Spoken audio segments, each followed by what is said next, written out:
Hello everyone. Welcome back. I am Kris. This is me trying to I'm phasing.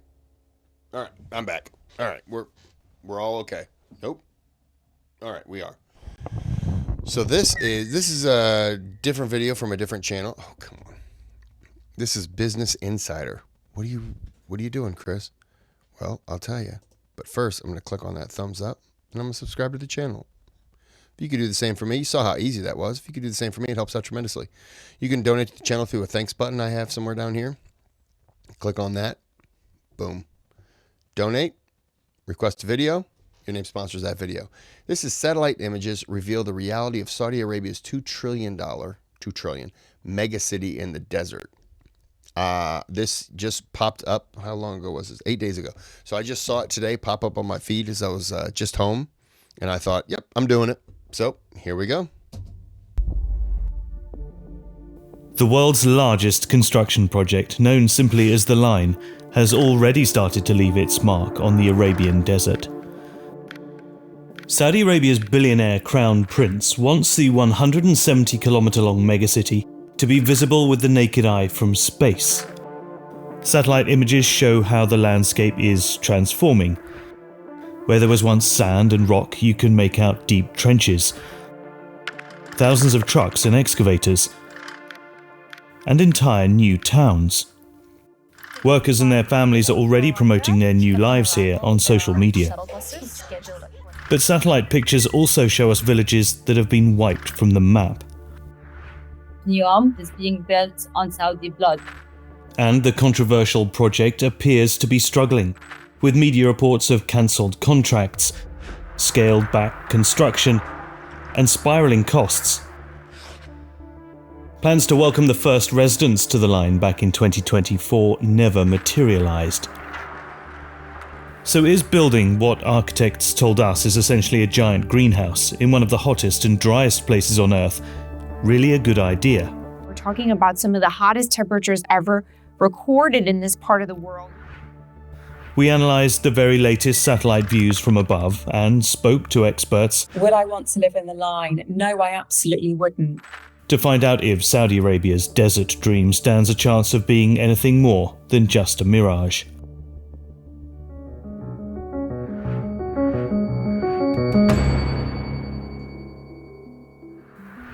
The Line is the... Without knowing anything right now. If you do know something about it, but then, you don't have to answer. But if you're watching this and you have no idea about any of this, and Mohammed bin Salman just called you, right? And said, hey, do you want to live here? Would you do it? Mind you, he's going to take care of all the financial issues of you upping and going there and blah, blah, blah, blah. Like, all that's taken care of. Would you go? I'll be honest.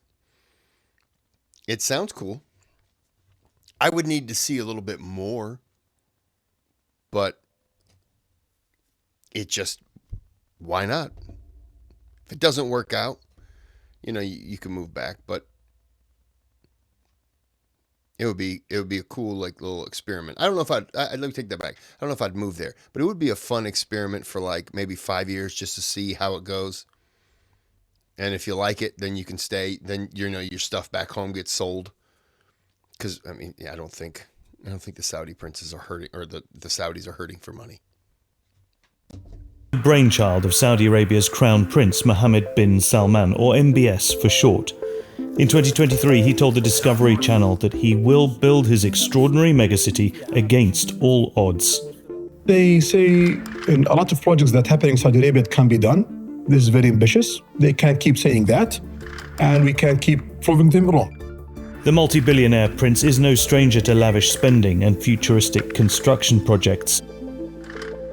It's all part of his Vision 2030 plan to diversify Saudi's economy away from fossil fuels and into sports, entertainment, technology and tourism. In fact, this whole region, dubbed NEOM in 2017, is going to be home to an array of fantastical projects, like Sindala, a once barren island just off the coast that has already been transformed into a luxury beach destination, with hotels, a golf course, beach club, and marina. And work has started in the mountains on what MBS hopes will one day be a desert ski resort called Trojena. And here the clock is ticking. The resort needs to be ready by 2029, when it will host the Asian Winter Games.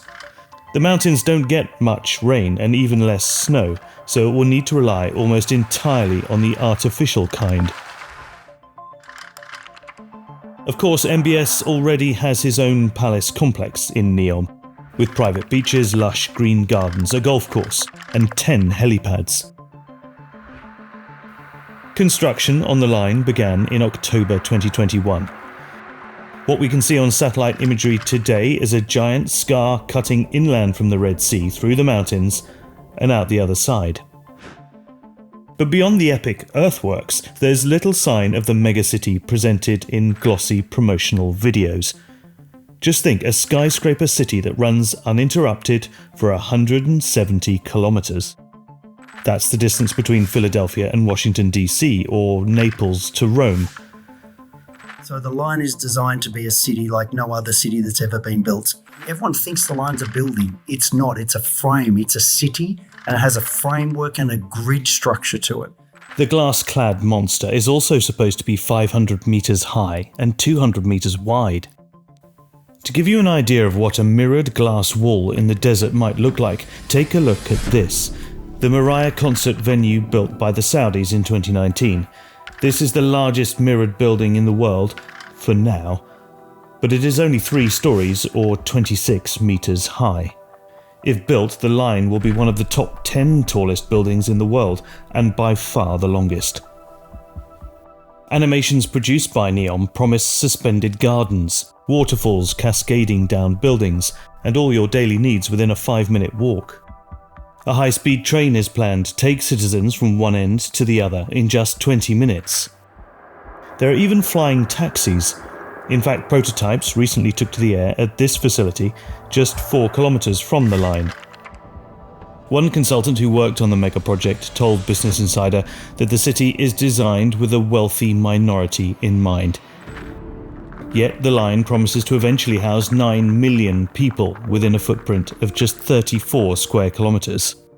That's more than 5 times the population of Manhattan in just over half the space. And according to NEOM, this is what Manhattan would look like if it was squashed into the same footprint as the line. It might seem crazy, but urban planners say we do need to rethink how cities grow. In the last 75 years, city populations have rapidly expanded. More than half the world, 4.4 billion people, now live in cities. And the UN predicts it will be nearly 7 billion by 2050. But this expansion is not sustainable. Look at the rapid growth of Las Vegas in this time-lapse of NASA satellite imagery. Or Lagos, Nigeria, over a period of 40 years. And Paris has expanded 200 times in size since 1800, even though its population today is only 22 times bigger. The team at NEOM believe that cities need a reset. The cities are falling into the trap of the traffic jams, the pollution, a social disconnect. If humanity is not ambitious in this precise moment, when are we going to be ambitious? The line is designed as a solution to both urban sprawl and population explosion, as MBS told the Discovery Channel in 2023. The population going to jump in Saudi Arabia from today, 33 million, in 2030, something between 50 to 55 million. That's raised a very important question that we need to create new city. Supporters of the line have praised MBS for being bold and innovative. The energy within Saudi Arabia at the moment is incredible. I think NEOM is, the pinnacle of that change, and it's really exciting to be part of that. But not everyone is convinced by the design. The greatest architects and environmentalists were visionary. They pushed the boundaries. We need to build globally. Why would you do a line? For thousands of years, we've mostly built cities that have dense, walkable centres expanding outwards over time in a circle. Walkable interaction is Okay. But what they're saying is instead of building out, they're building up. So look, it's revolutionary in its thought and the length and everything like. Oh, I'm phasing. So I get why people would think, oh, I don't see how this is going to work. I get that, but when the pyramids were built, that was the tallest structure that humans had ever built. If it was humans, I'm just joking. That was a tall structure humans had built. The next structure that was, or the next structure built that was taller than that. Let me go back. When were the pyramids built? They were obviously, 30 years ago. No, clearly. They're what, like 5,000 years old? Give me a second. Okay. Pyramids of Egypt were built between roughly 2700 BC and 1500 BC, and the Great Pyramid of Giza is about 4,600 years old. Okay. So we'll just say 4,000 years, right? They were built 4,000 years later. Human beings built a structure taller than the pyramids, and that was hey, stop. That was in Paris. That was why is it not coming to me?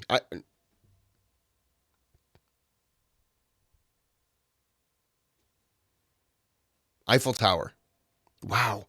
Leaning Tower of Pisa was the only thing that was coming to me in that one. The Eiffel Tower. So in 4,000 years, we built, and I know you're saying, this doesn't make sense. Just understand what I'm saying. We built a tall structure, and then 4,000 years later, we built another tall structure. Why isn't it possible, since we build skyscrapers all the time now, why wouldn't it be possible to build something like that? And maybe it's not all going to be, maybe it's not all going to be built in one time. Maybe it's going to, really? Seriously? Maybe it's going to be built in sections, like, so I'll go by kilometers. Maybe it's going to be built like 10-kilometer sections at a time.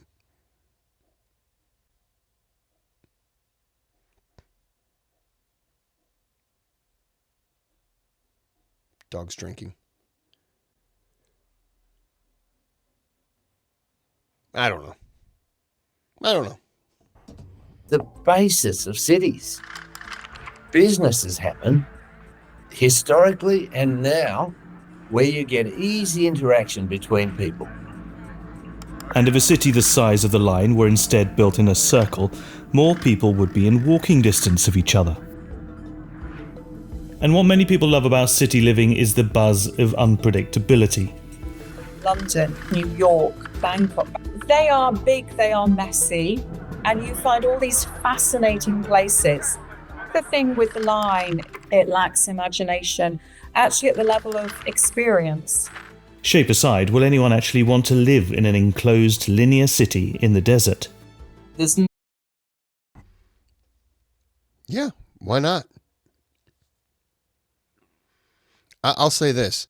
I have a feeling that living in that city is going to be much safer than being on the streets of New York, Paris, London, Los Angeles at nighttime. I gotta believe I'm going to be a hell of a lot safer walking there in the street, where if you live in London, New York, LA, well, LA's spread out. So like London or New York, where you do a lot of walking, you might have to walk miles to go somewhere. If everything is within 20 minutes, yeah, maybe you walked a couple miles, but can you just imagine like jumping in a train, which could take you one end to the other in 20 minutes, right? And so you get on a train, you get off maybe 30 kilometers away. I'm going by kilometers because that's what it was. 30 kilometers away. It could be a completely different experience. It would be no different than you going from one end of New York to another section, or Queens, Manhattan, whatever. It would be no different. The only thing people are looking at it like this, like it's just you're walking all this, instead of looking at it like this, to where it's a narrow, everything is put in. I am doing a terrible job expressing it, but I think that it's, instead of you're squeezing everything in, but you're also spreading it out in a way. But you're making up the difference by the taxis, by the train. I think it's fine. But there's a part of me that actually kind of wants it to succeed. So I think maybe there's, as I'm talking about it, just the concept I think is really cool. But that's just me. No precedent for a city where millions of people live in a building and may not go outside. Something like the line would be a massive social, psychological experiment. This is not the first grand plan for a linear city, but history shows us that they rarely make it off the drawing board. Toward the end of the 19th century, urban planner Arturo They also didn't have people who had this kind of money. Soria proposed a 55-kilometre-long central tramline in Madrid, with houses on either side, but only around 5 kilometres were ever built. And it's now absorbed into the sprawl of Madrid. Around 30 years later, Edgar Chambliss designed Road Town, a linear city with a monorail below ground and a walkway at the top. In the 1960s, two Princeton University professors devised the Jersey Corridor, a 32-kilometre linear city featuring two parallel buildings running between New Brunswick and Trenton. They hoped the city could one day stretch from Boston to Washington, D.C., but neither of these American dreams ever made it to brick and mortar. Perhaps the closest example we have to something like the line is Corviale, a 1-kilometre-long social housing block in Rome for 8,000 people. Never fully completed, it fell on hard times, and this is what it looks like today. It seems MBS is undeterred by history. According to the Wall Street Journal, when urban planners suggested alternative designs, the Crown Prince brushed them aside. All those other people didn't have the money to do it. They needed funding. And with that funding, people who are going to be giving you taxpayer money are going to decide, no, we don't want that. No, strip this idea away. He has the money. I would say that $2 trillion, I mean, you could say he's a billionaire. I got to believe he's worth a hell of a lot more than that. I think that they have the money there to be able to afford this. I mean, and clearly he's not offering it to anybody. It'd be interesting if he called me up. I'd be like,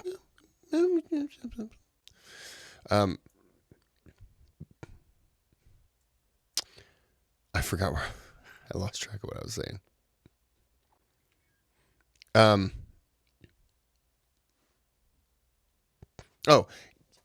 He's offering this. Clearly, this is going to be an expensive project.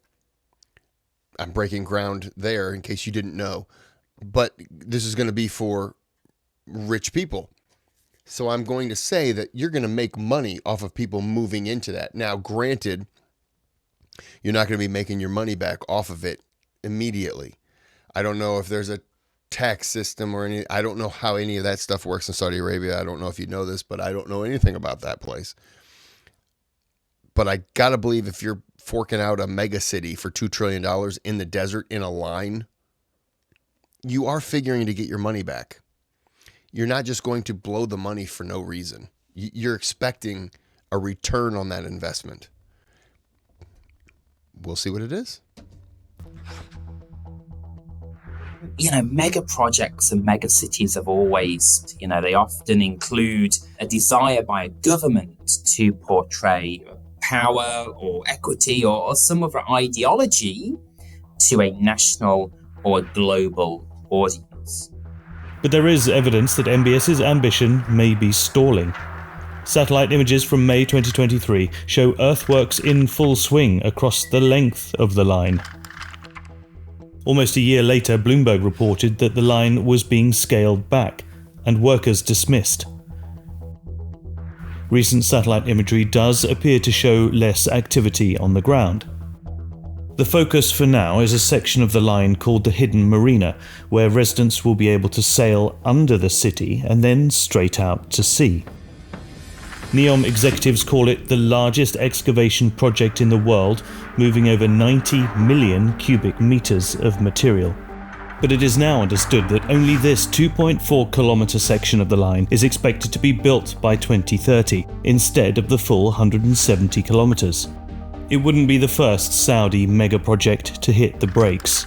Ambitious plans to build the world's tallest building, the Burj Jeddah, have been on hold since 2018, following a number of arrests of senior figures involved in the project as part of an anti-corruption crackdown. Construction on the 1 kilometer high structure only restarted in January 2025. While Saudi authorities claim it was always the plan to build the line in modules, others suspect funding challenges. Over the last year, reports of experts have indicated that the country might be starting to feel some strain of the financial pressure of the project, with some plans scaled back. Oil price and resulting revenues have also been lower in the last year or so. Saudi Arabia also hoped foreign investment would prop up a lot of the spiraling costs, but experts have said that this may not have reached the kingdom's desired levels. Analysts estimate that it could cost more than $2 trillion to build the full line, 4 times the original budget. But already progress on the line has come at a human cost. This region has been home to the Huaytat tribe for centuries, a Bedouin people known for their horse riding skills. Satellite photographs from 2020 show the Huaytat villages of Al Kurayba, Sharma and Gayal located close to the path of the line, but in these images from 2024, they're gone. In January 2020, residents of these villages were served eviction notices. They protested on social media, posting videos with the hashtag Huaytat against displacement. Human rights group Al-Kest has been monitoring the evictions closely and say the majority of the 20,000 Huaytat tribe members have been displaced. Many videos. Now that's sad. That's too bad. That's like the eminent domain in America where they just, we want to buy your property because we want to run a highway right next to it. And, we need this land. No, it's not for sale. Okay, we'll just take it. Eminent domain. You're gone. That's too bad. She's a hottie. How you doing? My name's Kris. You're not. Yep. We can't talk. Show that security forces were violent with the locals to force them out, and many people fled to their. They just rip a sign off an elementary school?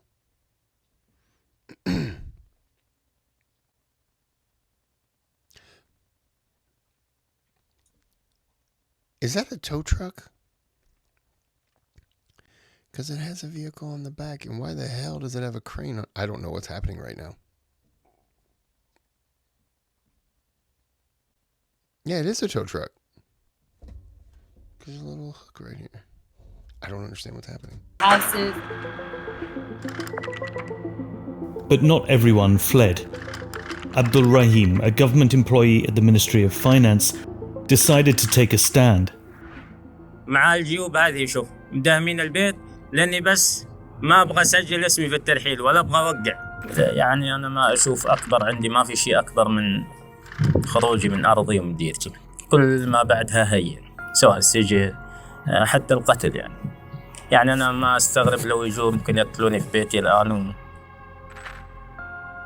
According to Al-Kest, on April the 13th, he was shot and killed by Saudi special forces. Saudi authorities claim that he fired first and labelled him a terrorist. There is no.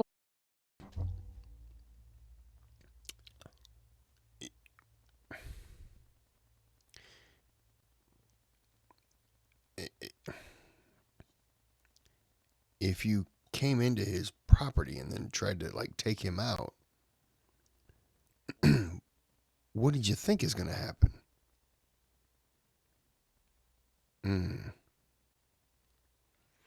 I like the concept of the megacity. I'm not liking the follow through that I'm seeing of what's happening to the people in that path. Oh, that's too bad. Rest in peace to him. For evidence whatsoever of him shooting first. Since Mohammed bin Salman came to power, everyone that is deemed or seen as a potential threat or a dissident will be charged under terrorism charges. And all trials are held behind closed doors. The question is, why this lack of transparency? So anyone who mourned him online was arrested.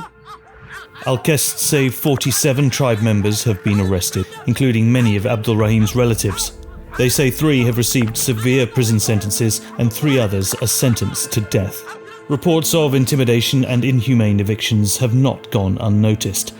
The UN sent an open letter to the Saudi government concerned about the harsh treatment of the Huwaitat, including reports of torture. Campaign groups like Al-Qest have applied pressure to international companies contracted by NEOM. Most are staying put. Not UK-based Solar Water, which pulled out of a contract to build a solar-powered desalination plant in 2022. The founder and chief technology officer told us he was appalled by the treatment of the Huwaitat. You cannot move people away from the homeland. I was very upset. All the villages, fishing villages along the coast, they're no longer there. Human rights groups and trade unions have also drawn attention to thousands of cases of exploitation of workers on Saudi megaprojects, including NEOM. A documentary by ITV reports that as many as 21,000 migrant workers from Nepal, Bangladesh and India may have died in Saudi since the launch of the 2030 vision in 2016. If Saudi Arabia's pledge to uphold human rights as part of this vision is under scrutiny, so too are its promises of sustainability. The world's number 2 oil-producing country has pledged to generate half its energy with renewables by 2030, but in 2023 it was still at less than 1%. And in the NEOM region they're looking to meet 100% of their energy needs with renewable power. Solar farms can already be seen in satellite images here, close to the workers' camps. And a new wind farm can be seen emerging from the desert here, further north. The energy needs now, and for a future megacity, are off the charts. According to NEOM, the whole region, including the line, will need over 100 terawatt-hours of power a year by 2030. That's similar to the annual electricity consumption of the Philippines. If you were going to build the most efficient city, build a gridded city that's 6 to 10 stories tall, with lots of shade and lots of solar panels and parks. But even if the running of the line can one day be, as promised, emissions-free, the construction is far from it. Every square metre we build, whether it's a line or a detached house, anything, has an environmental impact. It took around 8 years to build One World Trade Center in New York. The line would be the equivalent of building thousands of them. And the taller a building, the higher its carbon footprint, requiring stronger materials such as steel and concrete to withstand the force of the wind. Concrete is incredibly carbon intensive, steel is incredibly carbon intensive. Professor Oldfield has estimated that building the line will generate more than 1.8 billion tonnes of carbon dioxide, equivalent to 4 years' worth of the UK's total emissions. Even if you were to build... Okay. I didn't think about any of that. So... a normal city of 6 to 8 stories tall, it would have a very big carbon footprint. I think it's just going to be double or even treble with the line because of its height, because of its structural gymnastics, because of its kind of hedonistic design, is going to have a material requirement which contributes to greenhouse gas emissions.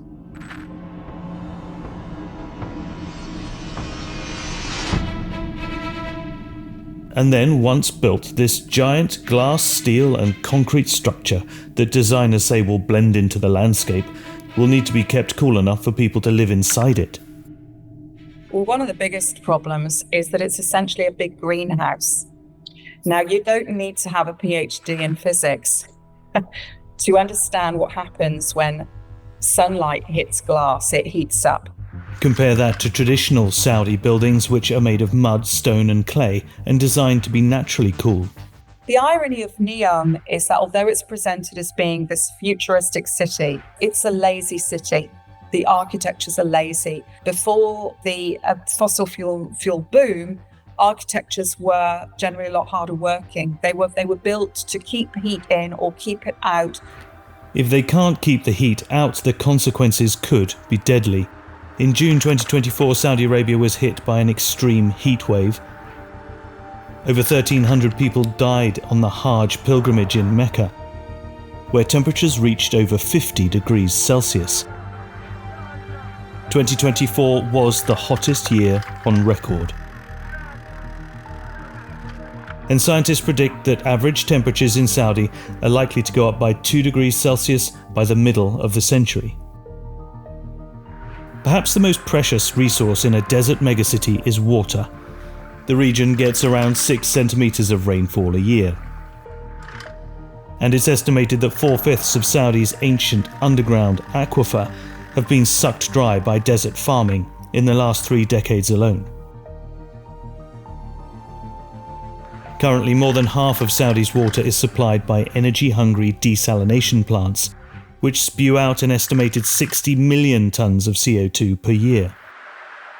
Salty waste brine is then often discharged back into the sea, harming marine life. Neom has said renewable energy will power 100% of the desalination plants, something that has never been achieved before. With ambitious plans for regreening the desert and growing crops, finding sustainable water is still a crucial issue facing the line. Conservationists also see the line as a death trap for wildlife. Take a look at this map of bird migrations through the region. Around 2.1 billion birds from over 100 different species, including endangered ones, pass through the area. Bird collisions with glass is an enormous problem. You know, the figures in the States are in the many hundreds of millions a year, and that's just one nation. Back on the construction site, I had a bird hit my living room window last summer. Had the blinds open. It was nice outside, nice and windy. And then I'm just kind of watching TV. It's like a Saturday afternoon, and all of a sudden, bam! What the hell? I walked outside, and there was a bird just sitting on the porch, looking at me. And I thought, well, you're alive. And it just looked at me and just kind of like, I don't know what the hell just happened. And it kind of sat there for a few minutes, and I kept my eye on it. Went inside, came back out, and it was still there. And I thought, okay, make sure you're good. Went back in, came back out, and it was hopping around. And I was like, all right, you're good. And then he ended up, I saw him flapping his wings, but he was stunned for quite a little bit, probably about a half hour. But yeah, that's another thing I didn't think of, all the mirrors. Little by little, progress is being made. The latest satellite images of the hidden marina show a new excavation in progress and hundreds of trucks busy shifting dirt. Neom executives have admitted it may take 100 years to complete and fill the line, but now there is a more concrete date in the diary. A stadium suspended 350 meters high up on the skyscraper is to be one of the official venues of the 2034 World Cup.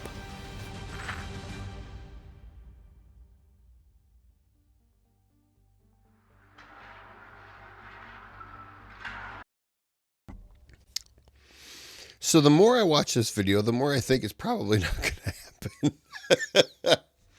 I mean, 100 years, okay. But you have to do something with the energy aspect. You know, solar panels, wind turbines. You have to get those going if you're expecting to be able to work off of them.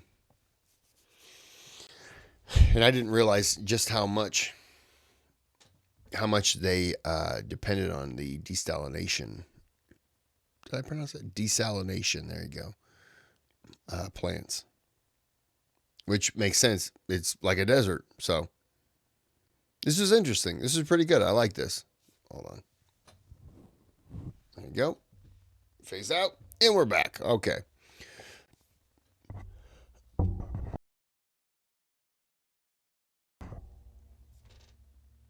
Sorry. I thought I was going to cough. It was a burp.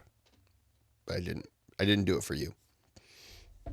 All right. Well, we're going to end this here. I hope you enjoyed. I thought this was pretty fascinating. If they're expecting it over the next 100 years, there's probably a better chance of it. But by 2030, absolutely not. Even by 2050, I would say absolutely not. There goes my hopes and dreams of living in it. All right. Well, we're going to end this here. Until next time, have a good day. Have a good night.